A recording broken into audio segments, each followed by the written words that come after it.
Hey YouTube, this is Southern Prepper 1. I want to do a little green man video. I want to talk about different types of wire.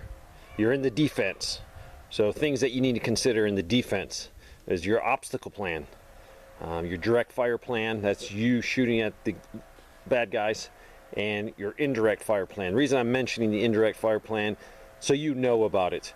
Yeah, as a prepper or homesteader, you should not have an indirect fire plan. But you might be going against somebody that does have an indirect fire plan. So we need to know what this is. So we're in a defense. We're looking at three things: the obstacle plan, the direct fire plan, the indirect fire plan, which would be mortars, artillery. Okay, we're going to talk about obstacles. What's the purpose of an obstacle? The purpose of an obstacle is there's a few. You can disrupt the enemy's attack. You can turn the enemy attack, so you could turn them into an area that is more favorable to you.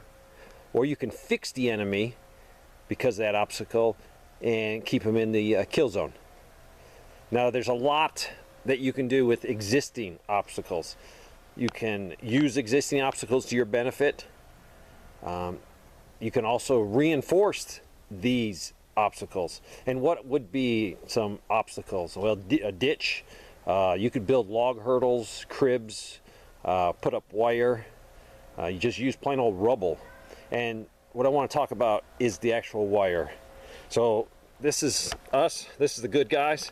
I put these rocks there because, you know, they would use whatever they could to fortify their position, dig in. And this is their perimeter. Their perimeter's right here. And then we have some wire. You're looking at some wire. The first wire, what I want to show you, is protective wire. This is the protective wire. It goes all the way around your position. That's basically used to protect your guys, and typically you're going to put that about 40 to 100 meters away from where the enemy can get. You're trying to put it out of hand grenade range. You want to be out of hand grenade range. So from here to here, about 40 to 100 meters typically is what you try to do. Basically, if the enemy gets here, you don't want your protective wire so close that they can throw grenades into your perimeter, into your position. That is definitely a no-no.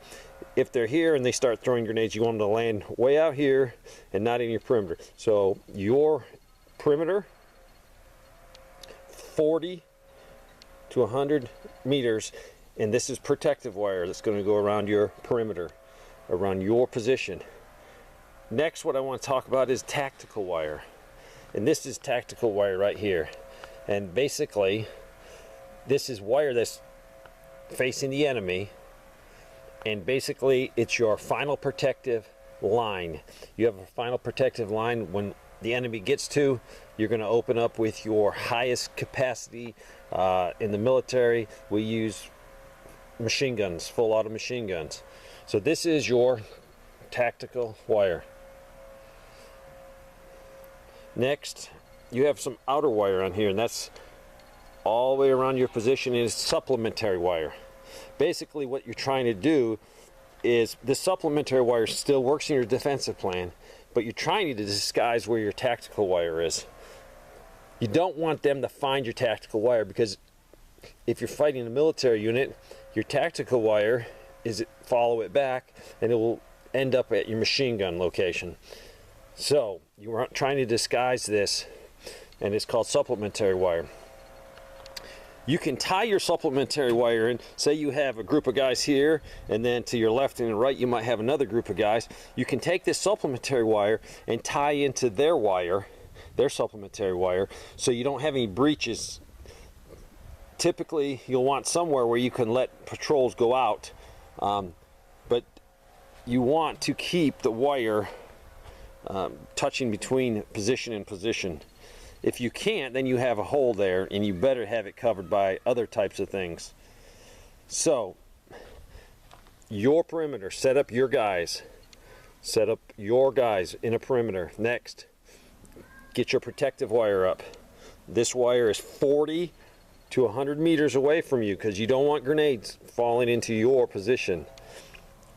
Then you're going to have some tactical wire. The reason you want this tactical wire, because if the enemy comes through, you want your machine gun right here.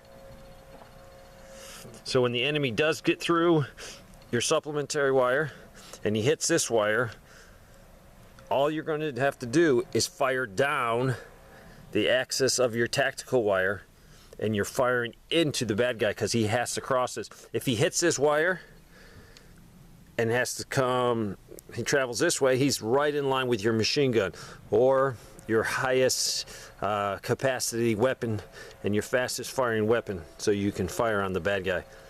If he comes down your tactical wire, he's then going to run into your protective wire, so he's going to be in this kill zone.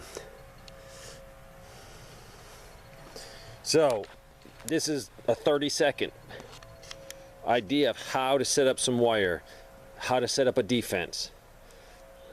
What I have learned is I need about a 4x8 sheet of plywood so I can really teach, because this is too small. Hopefully you learned something. If you got any questions, put in the comments, and maybe it's a good enough question we can do a video on it, because if you got the question, there's probably someone else with the same question.